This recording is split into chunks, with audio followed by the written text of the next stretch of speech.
So there's a girl on TikTok, her name is Mac, and a couple years ago she posted a video while doing her makeup, just casually getting ready, and she said something that now has almost 200k likes. She said, and I'm quoting directly, "You're going to let them disrespect you, you're going to watch them disrespect you, until you no longer want to associate with them anymore." She coined the date them to hate them theory, and TikTok went crazy for it. But before we get into that, make sure that you like this video, subscribe to the channel if you have not already, and ring that notification bell so that you never miss a video. So here's what she actually said in the video. She had just gotten out of a 4-year relationship, and her advice for getting through a breakup without heartbreak was basically, don't confront your partner. Don't try to fix things. Don't have the hard conversation. Just stay, go quiet, let the resentment build, let them keep disrespecting you, and wait. Wait until the love is so gone, so completely replaced by disgust, that by the time you finally leave, you feel nothing. She said, and this is the part that got me, the very things that once broke your heart become the few that freed you. The late night tasks, the casual disrespect, and she literally said this, even the sound of him breathing. You wait until the sound disgusts you, and then you leave. And look, the comments loved it. The best way to live is like you already process it all. Take that or you hate it is the most accurate thing I've ever heard. 6 years, and this is exactly how it ended for me too. Firm believer it is method. Only way I've been prepared for that. Smiling.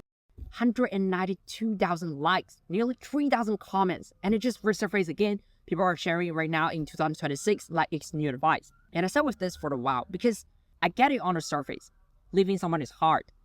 Heartbreak is real. If you've been in a relationship where someone kept hurting you and you couldn't find the strength to go, I understand why something like this feels like a lifeline. But the more I thought about it, the more something felt really off to me. And I want to try to explain what that is. Because I don't think this is really the breakout strategy. I think this is actually a symptom of something much bigger. Something about how we've been taught to deal with hard things. Or more accurately, how we've been taught not to. This isn't a story about one girl's TikTok. This is a story about what happens when an entire generation decides that conflict is too dangerous to face. Okay, so let's actually look at this problem. Because the first thing I want to show you is that this isn't just one viral video. This is a pattern. There's a report from the Face magazine that actually listed a whole bunch of these dating theories and strategies that are going viral right now. The bird theory, the orange peel theory, the bare minimum challenge, all of them, literally all of them, are about testing your partner without telling them they're being tested. Or about finding ways to leave without having to say why you're leaving. Or about protecting yourself from ever having to be vulnerable. Every single one of these trends is designed to avoid the same thing, a real conversation. And here's where it gets more uncomfortable.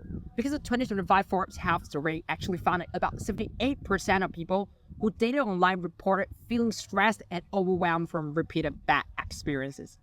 My friends, 78%, almost 4 out of 5 people are getting hurt so consistently. By ghosting, by emotional unavailability, by people who won't communicate, that they're burnt out. And where the burnout, someone coming along and saying, hey, you don't have to confront anything, just wait it out. That actually sounds like relief. That's why this went viral, not because it's good advice, because people are exhausted. And someone in the discourse actually said something that I thought was really honest. They wrote, with every new dating theory that goes viral, I'm reminded of how allergic we've become to confrontation. And I think that's exactly it. We're allergic to it. And these trends are basically antihistamines. They don't fix the allergy, they just manage the symptoms. Or it's just itchy. Let me get some antihistamines. Okay, it's a feel better. But you didn't go to the root, go to the bottom of it and solve it. And okay, look, I want to be fair here for a second. Because I've seen the other side of this argument and it's not nothing. Some people are saying, look, not every relationship deserves a hard conversation. Some people are generally in situations where the partner won't change no matter what they say. Some people have tried to communicate and being ignored or gaslight or made to feel crazy for asking for basic things. And for those people, maybe quietly building out enough distance to leave is actually the safer option. I hear that, and I'm not dismissing it. But here's my problem with the trend as advice.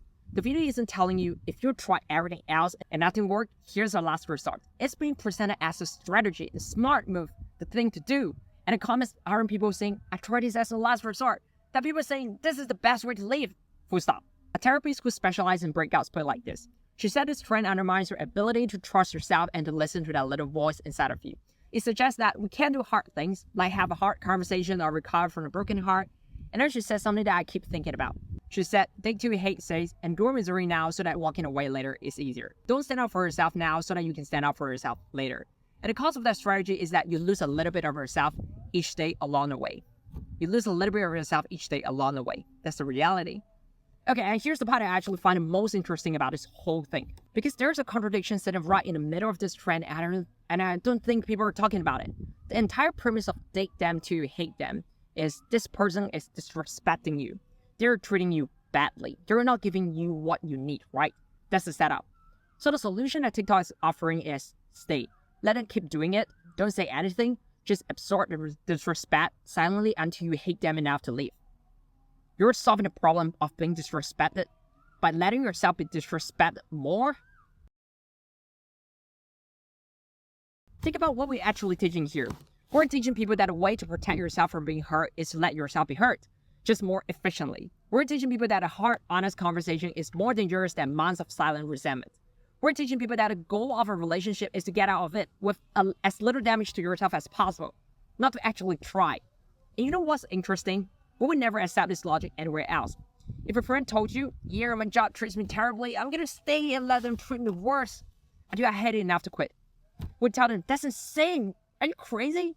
Go talk to HR, set a boundary, have the conversation, don't just sit in it and suffer. But somehow in relationships, the most intimate, most human connection we have, we've decided that suffering in silence is the strategy. Actually, and this is wild, Fortune magazine reported that this exact trend is now spreading to the workplace. Gen Z workers who are unhappy in their jobs are applying the same strategy. Don't quit, don't say anything, just emotionally check out and wait until you hate the job enough to leave. We exported a relationship avoidance strategy to our careers. Congratulations, Gen Z. Our generation. That's how normalized conflict avoidance has become. And here's what I actually think is going on underneath all of this. That's a researcher named Jennifer Rozier at James Madison University who's been studying Gen Z dating specifically. And she found something that I think explains this trend better than anything else. She found that a majority of Gen Z, both men and women, are what she calls dismissive in nature. When it comes to relationships, hyper-independent, self-reliant as a defense mechanism, and she said the reason is they've been hurt so many times that vulnerability feels dangerous. So we have a generation that is walking into relationships already defended, already protecting themselves. And when someone like Matt comes along and says, hey, here's how to live without getting hurt, it resonates because the goal isn't to find something real anymore. The goal is to survive it. I think that's the saddest thing I found in all of this research. A lot of people are doing this trend, but why? Because the why is people are so tired of being hurt that they've stopped trying to fix things and started just trying to feel less. So here's what I think is actually happening. Mac is not a bad person. I want to be clear about that. She shared something real that worked for her in a specific painful situation, and I think her pain was real and her experience was valid. But the reason 192,000 people liked the video isn't because they all needed a last resort exit strategy. It's because we have built a culture where confrontation feels more dangerous than resentment. Where saying this is hurting me and I needed to stop feels more terrifying than just quietly bleeding out for months until there's nothing left to say. And here's the thing about that. When you avoid a conversation, you don't just avoid the pain of the conversation. You also avoid every good thing that could have come from it. The repair, the understanding, the chance that the person you love actually changes when you finally understand what they're doing. You skip all of that, and you're trading for resentment, which you're then supposed to use as fuel. We're teaching people to weaponize their own pain, to deliberately cultivate hatred towards someone they once loved as a strategy, and we're calling it healing. That's not healing. That's just a slow way of breaking. Look, I'm not saying every relationship is worth saying. Some things generally needed to end. Some people generally won't change no matter what you say. And if you're being in a situation where you felt unsafe or unheard, I'm not here to tell you what you should have done. But I think there's something worth protecting in the idea that the people we're with deserve to know how we feel.